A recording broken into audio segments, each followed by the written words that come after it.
ଯାତ୍ରା ସିଂହବାହିନୀ ଛାଡ଼ିବେ ବରିଷ୍ଠ ଅଭିନେତ୍ରୀ ମିନୁ ମହାପାତ୍ର ପୁଣି ଯାତ୍ରା ହଟଚମଟ। ତେବେ ସେ ସହିତ ତାଙ୍କ କଥା ହେବା ଯେ ଆପଣ ଦୀର୍ଘ ଦିନ ଧରି ତ ଅଭିନୟ କରୁଛନ୍ତି, ତେବେ ହଠାତ୍ କାହିଁକି ଆପଣ ଯୋଜନା କଲେ ଯେ ସିଂହବାହିନୀ ଛାଡ଼ିବେ ବୋଲି? ନାଇଁ ହଠାତ୍ ଯୋଜନା କଲି, ସେ ତ ବହୁତ କିଛି କଥା ଅଛି, ବ୍ୟକ୍ତିଗତ ସମସ୍ୟା କିଛି ଅଛି, ସେଥିପାଇଁ। ଅନେକ ସମୟରେ କୁହାଯାଏ ବର୍ତ୍ତମାନ ସମୟରେ ଯୋଉ ଯାତ୍ରା ଚାଲିଛି, ଯେତେବେଳେ ଆପଣ ମାନେ ଯାତ୍ରା ପାର୍ଟି ଚେଞ୍ଜ କରୁଛନ୍ତି ତେବେ ମୂଳ କୁହାଯାଏ ଯେ ଅର୍ଥକୁ ନେଇ ସମସ୍ୟା ରହୁଛି ବା ଗୋଟେ ଅନ୍ୟ ଜଣ ମାଲିକ କିଛି ଅର୍ଥ ଦେଲେ ମଧ୍ୟ ଆପଣ କରୁଛନ୍ତି, ସେଥିପାଇଁ କିଛି ସାରି ହେଲେ କି? ନାଇଁ, ଅର୍ଥ ପାଇଁ ମୁଁ ଅନୁଷ୍ଠାନ ଛାଡୁନି। ବ୍ୟକ୍ତିଗତ କଥା ସେଇଟା ତ। ଦୀର୍ଘ 30 ବର୍ଷ ଲମ୍ବା ଯାତ୍ରା କ୍ୟାରିୟର, ତେବେ ଆପଣ ସିଂହବାହିନୀରୁ ଆସିବେ ରାଜନନ୍ଦିନୀକୁ, ରାଜନନ୍ଦିନୀ ସହିତ କଣ ଯୋଗାଯୋଗ ହେଇଛି ଆପଣଙ୍କର? ରାଜନନ୍ଦିନୀ ସହିତ ଏମିତି, ମୁଁ ତ ଅନୁଷ୍ଠାନ ଛାଡିବି ବୋଲିକି ଯଦି ହୁଏତ ଆଗରୁ ହେଇଥାନ୍ତା ତାହେଲେ ଏଠି ବି କି ମୁଁ ଆସିନଥାନ୍ତି, ଅଲଗା ଆଡେ ଯାଇଥାନ୍ତି।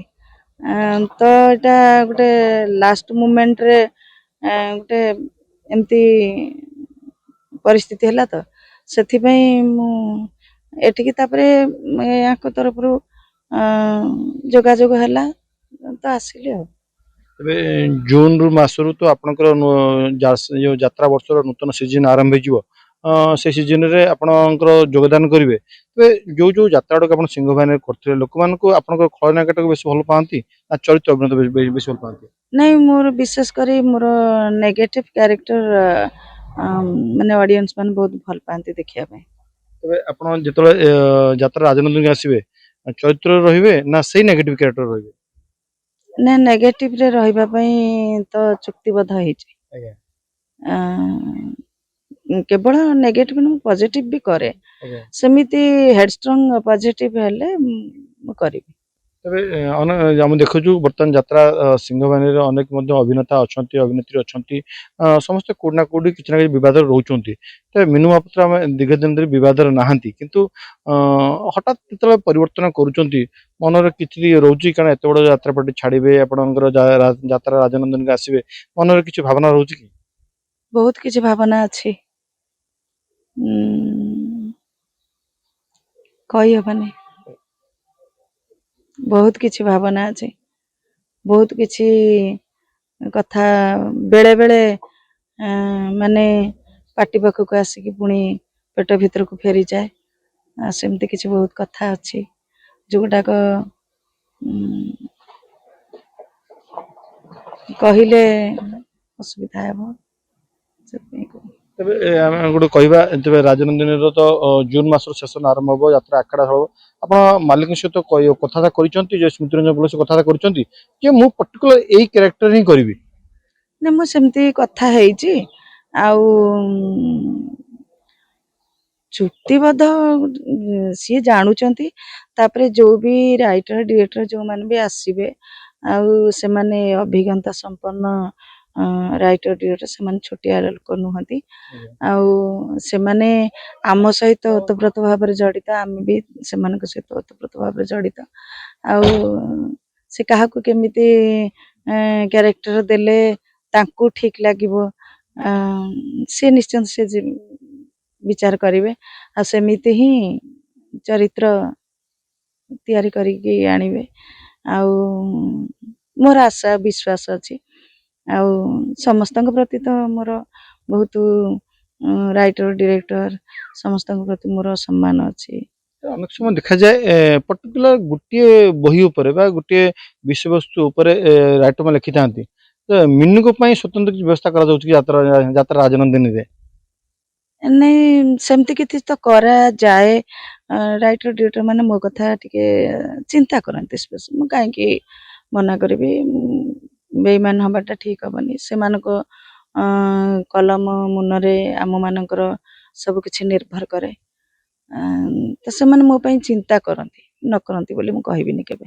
କଳାକାର ମାନେ ଅନେକ ସମୟରେ ନାଟ ଆଉ ପେଟ ଭିତରେ ଫସିଯାଆନ୍ତି। ମିନୁ ମହାପାତ୍ର ଯାତ୍ରା ସିଂହବାହିନୀ ଛାଡ଼ିବେ କୋଉଥିପାଇଁ, ନାଟ ନା ପେଟ ପାଇଁ? ଧରି ନିଅନ୍ତୁ ନାଟ ପାଇଁ। ନାଟକ ପାଇଁ ତାମାନେ ଆପଣଙ୍କୁ ସଠିକ ସୁଯୋଗ ମିଳିଲାନି ସେଠି? ବହୁତ ବ୍ୟକ୍ତିଗତ। ବ୍ୟକ୍ତିଗତ 30 ବର୍ଷ ଲମ୍ବା କ୍ୟାରିୟର ହଠାତ୍ ବର୍ଷ ହେଲା ସିଂହବାହିନୀରେ ଅଛନ୍ତି, ଏ ସେସନରୁ ଛାଡ଼ିବେ ବ୍ୟକ୍ତିଗତ ଯେ, କିନ୍ତୁ ତା ଭିତରେ ତ କିଛି ମାନେ ଯାତ୍ରା କଳାକାର ସ୍ୱାଭିମାନ ବି ଥିବ, ଅନେକ ଜିନିଷ ଥିବ। ସ୍ୱାଭିମାନ ତ ନିଶ୍ଚୟ ଅଛି, ଆଚ୍ଛା। ସ୍ୱାଭିମାନ ନିଶ୍ଚୟ ଅଛି। ଜଣେ ସେଇଭଳି ସ୍ୱାଭିମାନୀ ନହେଲେ କଳାକାର ହେଇପାରିବନି। ସ୍ୱାଭିମାନ ପ୍ରତି କଳାକାରର ସ୍ୱାଭିମାନଟା ହଉଛି ସବୁଠୁ ବଡ଼ କଥା। କିଛି କଳାକାର ଅଛନ୍ତି ସେମାନଙ୍କ ପାଇଁ ସ୍ୱାଭିମାନର ମୂଲ୍ୟ କିଛି ନଥାଏ, କିନ୍ତୁ ମୋ ପାଇଁ ସ୍ୱାଭିମାନଟା ବହୁତ। ସେଇ ଅର୍ଥରେ ନା ବଢା ଅର୍ଥରେ? ନାଇଁ ନାଇଁ ନାଇଁ, ସେଇ ଅର୍ଥରେ। ହଁ, ସେଇ ଅର୍ଥରେ। ସ୍ୱାଭିମାନ କ୍ଷେତ୍ରରେ। ତେବେ ଆଉ ଗୋଟେ କଥା ହଉଛି, ଯେତେବେଳେ ଆପଣଙ୍କର ସିଂହବାହିନୀ ଛାଡ଼ିବେ, ଅନେକ କଳାକାର ଅଛନ୍ତି ବା ମାଲିକଙ୍କ ସହିତ ଆପଣ ଆଲୋଚନା କରୁଛନ୍ତି ମୁଁ ଏଇ ସେସନ ଛାଡ଼ିଦେବି ବୋଲି? ହଁ, ସେ ସବୁ ସରିଛି, କଥା ଜାଣିଛନ୍ତି ସରିଛି। ହଁ, ବିବାଦ ହବନି? ନାଇଁ, ବିବାଦ ହବାର ଆମେ ଚାନ୍ସ। ଦେଖୁଛୁ ଯାତ୍ରା ଯେତେବେଳେ ଛାଡୁଛନ୍ତି, ଯିଏ ବି ଛାଡୁ, ସେ ପିୟୁଷ ତ୍ରିପାଠୀ ହଉ, ନରୀ ପଣ୍ଡା ହଉ, ଯିଏ ବି ଛାଡୁଛନ୍ତି, ପରବର୍ତ୍ତୀ ଅବସ୍ଥାରେ ବିବାଦ ଲାଗୁଛି। ଆପଣ ସିଂହବାହିନୀ ଛାଡ଼ିବେ, ଯାତ୍ରା ସେ ବିବାଦ କିଛି ନାହିଁ ତ? ସବୁ ବଡ ବଡ କଳାକାର, ସେମାନଙ୍କ ବାଦ ବିବାଦ ଭିତରେ 30 ବର୍ଷ କ୍ୟାରିୟର ଲମ୍ବା, ମାନେ ସେ ବଡ କଳାକାର କେହି ନାହାନ୍ତି? ନାହିଁ, ମାନେ ମୋର ସେମିତି କିଛି ନାହିଁ, ନାଇଁ। ପ୍ରୋବ୍ଲେମ ନାହିଁ। ତେବେ ମିନୁ ନିଜେ କୋଉ କ୍ୟାରେକ୍ଟର ଭଲ ପାଆନ୍ତି, ଚରିତ୍ର ନା ଖଳନାୟକ? ଚରିତ୍ର ଭଲ ପାଏ, କିନ୍ତୁ ଟିକେ ଖଳନାୟକ ମାନେ ଦର୍ଶକ ପସନ୍ଦ କରେନି? ଦର୍ଶକ ପସନ୍ଦ କରନ୍ତି ଖଳନାୟିକା। ତାପରେ ମୁଁ ଚରିତ୍ର ଅଭିନେତ୍ରୀ କରିବା ପାଇଁ ବହୁତ ଭଲ ପାଏ, କିନ୍ତୁ ସେଇଭଳି ଥିବା ଦରକାର।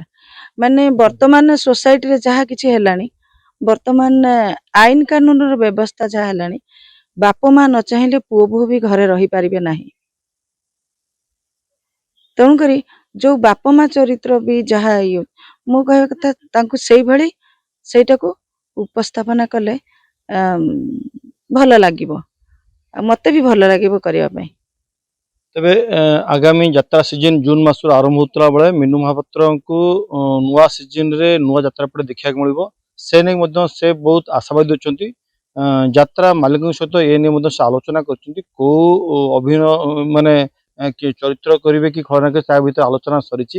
ତେବେ ଦେଖାଯାଉ ଆଗାମୀ ଯାତ୍ରା ସିଜନ ମିନୁ ମହାପାତ୍ର ପାଇଁ କଣ ରହୁଛି। ଭଦ୍ରକରୁ ପାର୍ଥ ସାରଥୀ ନାୟକ।